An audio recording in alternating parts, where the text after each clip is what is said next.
Hi, welcome to Junk Journal July. This is Cindy, and I am going to do a voiceover of this. I am working on the prompt for stamp or stamps and the prompt for, oh my goodness, packaging. And I pre-prepped these pages the night before because I did want to glue on some packaging. You can see the brown on the right is just some packaging, Amazon packaging material. And then I did gesso over the top of it. Uh, I am going to use some of my faux stamps that you see here. I apologize for whatever that is flying around. I think it's a piece of paper that was stuck to air. Um, but it goes away eventually. I think it ends up in my head. um, so what I'm doing is I'm just laying out some material to do kind of a cluster with my stamps. I want something to set them off a little bit. Um, this is not a real complicated page. I have done so many pockets, and the packaging on the right is a pocket, and I wanted this to kind of look like a two-page spread, even though it was on two different subjects. So I've got my faux stamps. I'm making my little clusters, just kind of auditioning parts to see what I like there and what I don't. I like to include some texture in my clusters. So I like them to have different layers of things. So not just stick a piece of paper to another piece of paper and let it go, but actually to build up some layers underneath of it. And doing that without making it too terribly bulky, because this is a journal, and the pages that that we get in it build up and make it super chunky anyway.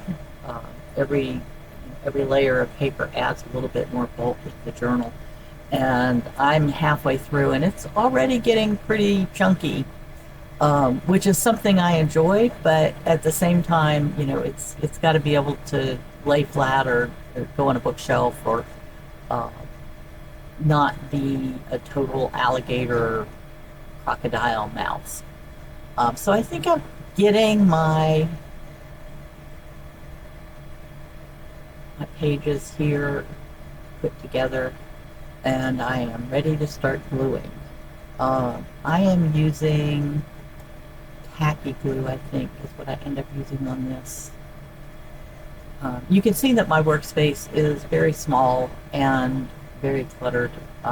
It's cleaner than it normally is. Uh,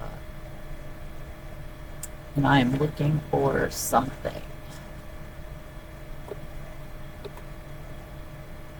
I have been doing 2 days of prompts at a time, 2 or 3 days of prompts at a time. It's been a really busy month. I got married last week, and so it's, as you can imagine, it's just been kind of crazy.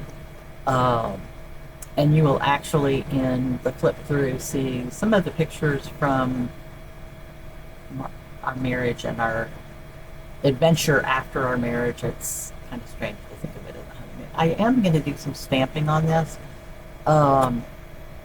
It doesn't show up really brilliantly on the aged paper, but I did have some stamps already on. You could see on the paper behind it that I had done previously.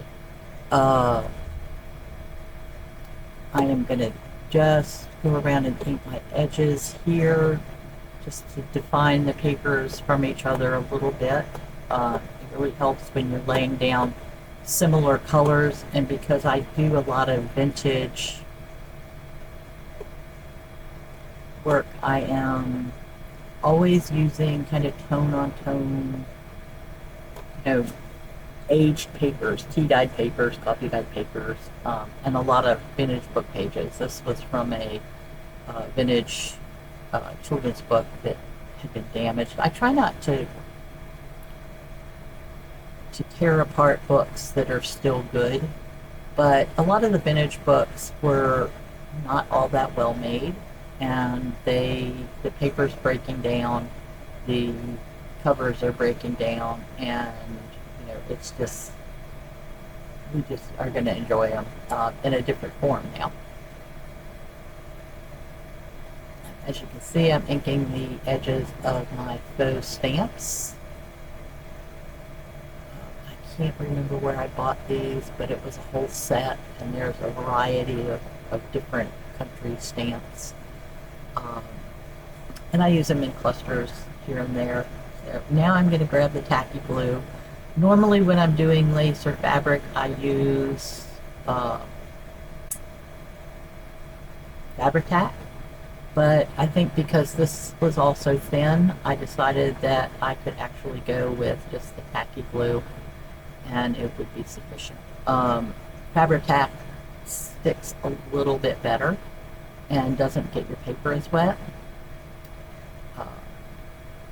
And I'm sorry that I'm off the page here. Half the time I'm off the page and the other half the time I've got my head in the way, so I apologize. Alright, so we're going to glue these down. The edges of that paper were cut with a paper punch, an edge punch, and it just gives some texture to the page. This is a piece of tea-dyed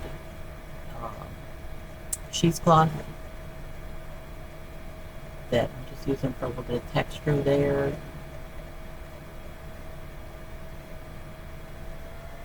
Trying to pull out my edges and get it centered.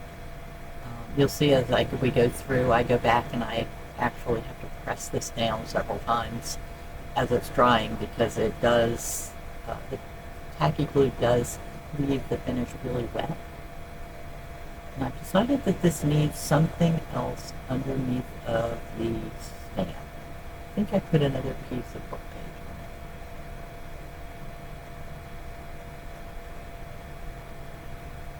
on it. Into the edges of that.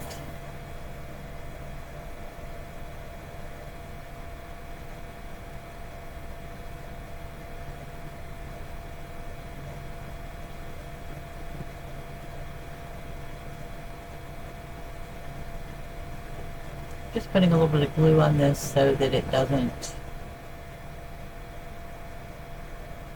and of course I'm off camera again. Videoing making journal spreads has been fun and challenging. Normally when I have time to work on these, Randy is in the house and he's watching TV, and the TV is right beside my desk.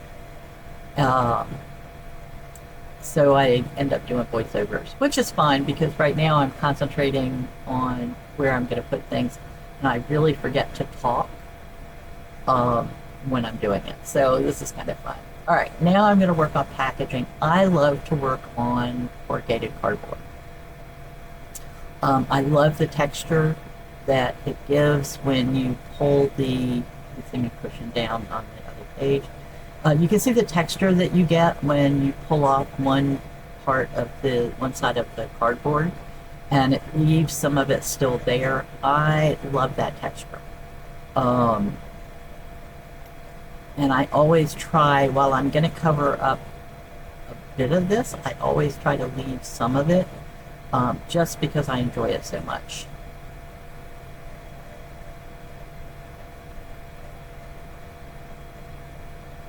I think this is what addicted me to junk journaling, was doing all of the vintage textures and just different things that you could get, effects you could get with the vintage materials and aging the materials. I have always loved antiques, and I am now looking for something else that I didn't like the cheesecloth. So I'm looking for something else to add a little bit more texture and a little bit more interest to my collage, and I find a piece of vintage lace, and now I'm going to decide whether I want that to go under or over, and you will see I had auditioned a bunch of places. So I'm going to use a paper doll here, and those are stickers, um, and I had pulled some out that I liked, and I'm just not really thrilled with any of them. So I go to my vintage pictures, and these are reprints actually of my vintage pictures. I use them quite frequently in my journals.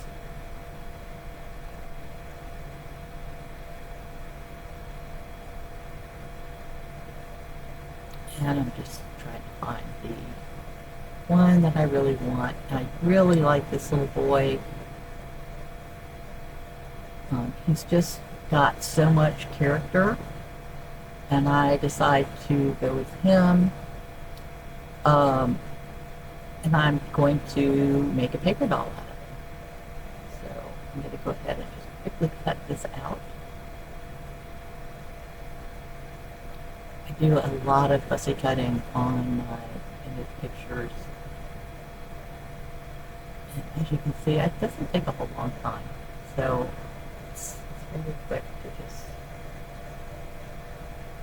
get a fairly close outline of him, and then I will go back and ink the edges so that the white from the paper doesn't show through. I do try not to cut up my vintage pictures because I really enjoy them and I use them over and over and over again. So I have some of these in my Etsy shop as well that you can print out.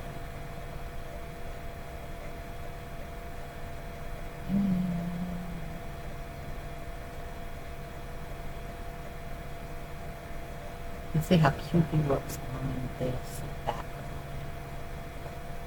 And I actually do decide that I wasn't 100% thrilled with it. And I decide he just looks like he needs more. Maybe he's saying, I want to be something else. So then I go back to my stash, I think a little bit, I I do some different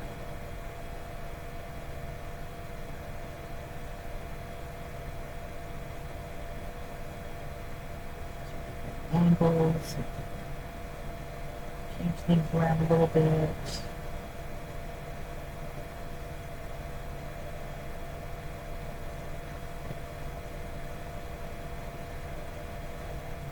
Okay, I think I like this better.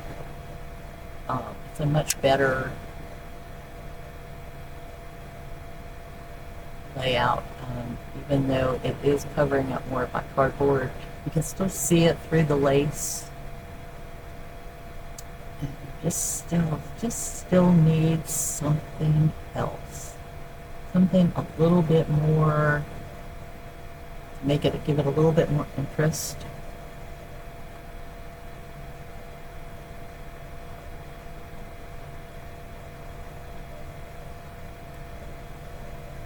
I'm going to get my stamp, and I'm just going to, this is just a text stamp. I use a lot to stamp on the back. I'm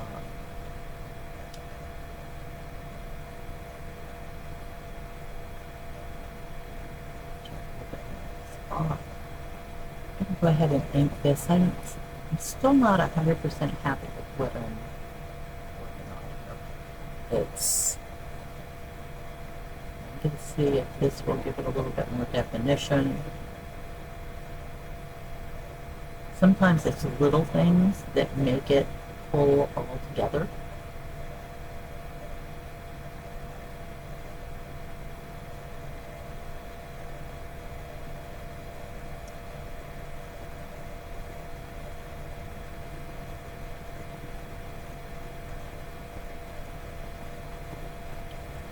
paint his edges. It doesn't really show a lot on him, but it does keep the white edges of the paper from showing, which is just a little bit of a distraction. You can't really see it on camera, but you can see it a little bit on the page when you are looking at it in person. So that just takes away that bit of distraction. I've gone to get something else to bring him up, and these butterflies were something I used in the wildlife spread. These are all critically endangered butterflies in America, mostly due to loss of habitat and spraying, insecticide sprays in the fields where they live. So you can see I'm thinking that he really wanted to be a butterfly. So I'm going to give him wings, and they're hanging a little bit far off. So I'm going to cut them in half, and then I can reposition them so that they are not hanging off the page,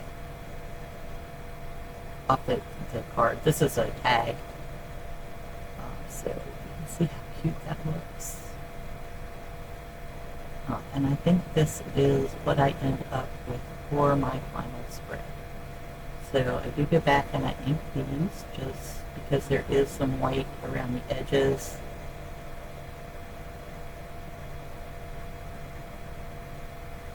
I'm not the best fussy cutter in the world, so I do leave a little bit of a white edge, push down on the other page because the cards are starting to come up.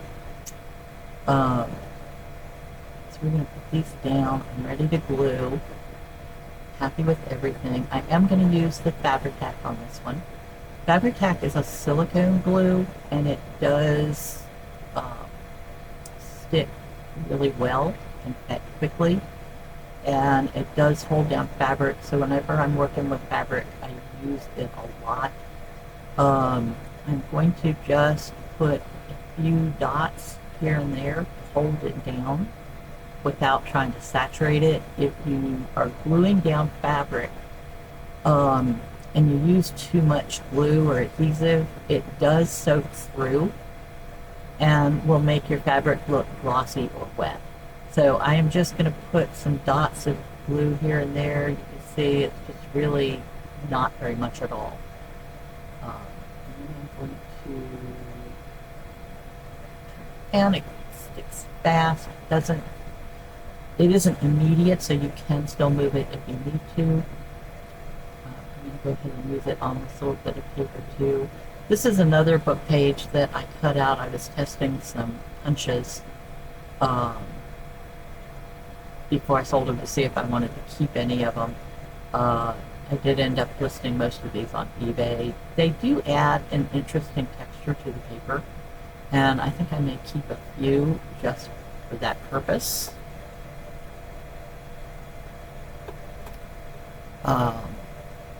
Adding the wings back in and hoping I get them right.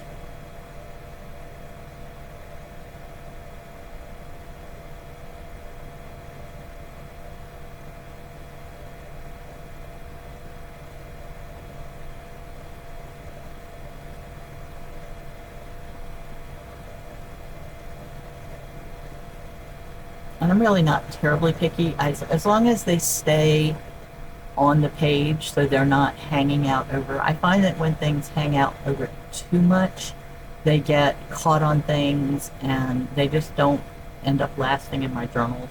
I really do want them to last. And I actually do go back in my journals and do journaling on the back of these cards and notes and tags, just to add thoughts about what I was thinking about during the time I was making them. It's not quite like a diary, but it does just make things more personal. I like to go back through them and think, oh my God, what was I thinking when I was writing this? I try not to go back through my journals because, oh my God. I'm going to write the prompt that these had to do with. The one on the left was stamps, the one on the right was packaging, and the date. I think I put the date on these. I was stamping the date on all of them, but then I realized I was stamping the date of the prompt, not necessarily the date that I did them.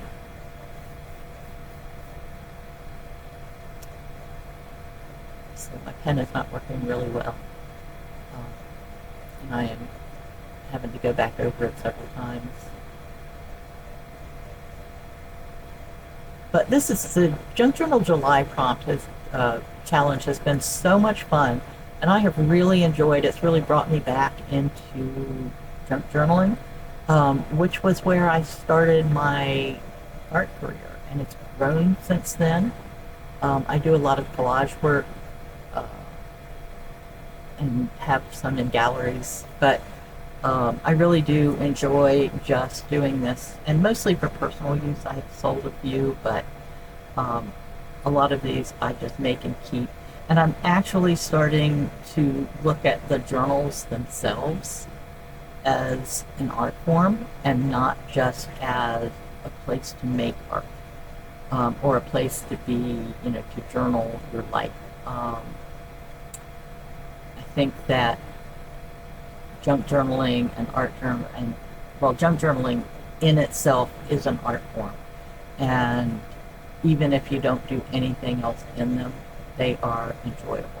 And I'm just cleaning this up a little bit to get some of the clutter out of the way. And these are still a little wet. I don't want to leave it in there, but as you can see, he looks so cute. Do something else here? I honestly do not know where I have run off.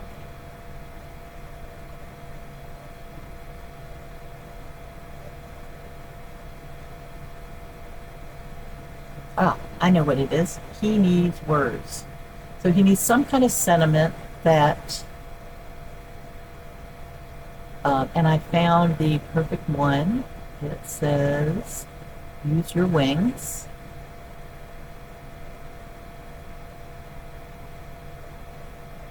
And I thought that was just perfect for this card. You can see the little piece of paper here in my hair.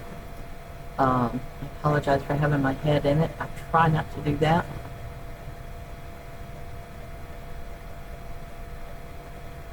But sometimes I just can't keep my old big head out of the way. I don't have the best setup for... I'm trying to get the edges a little bit darker than I would normally do it with the brush. By rubbing it on the ink pad. And sometimes this works. This pad is not, it's really dry. So it does not have a lot of moisture in it. And it doesn't really pick up really well. So I go back and do it just the traditional ways. I got the edges done, but it didn't give it enough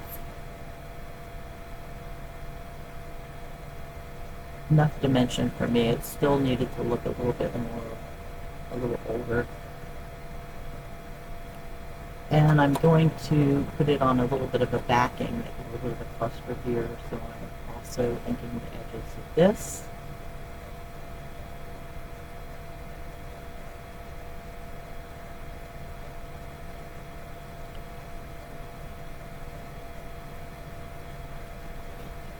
Let's see.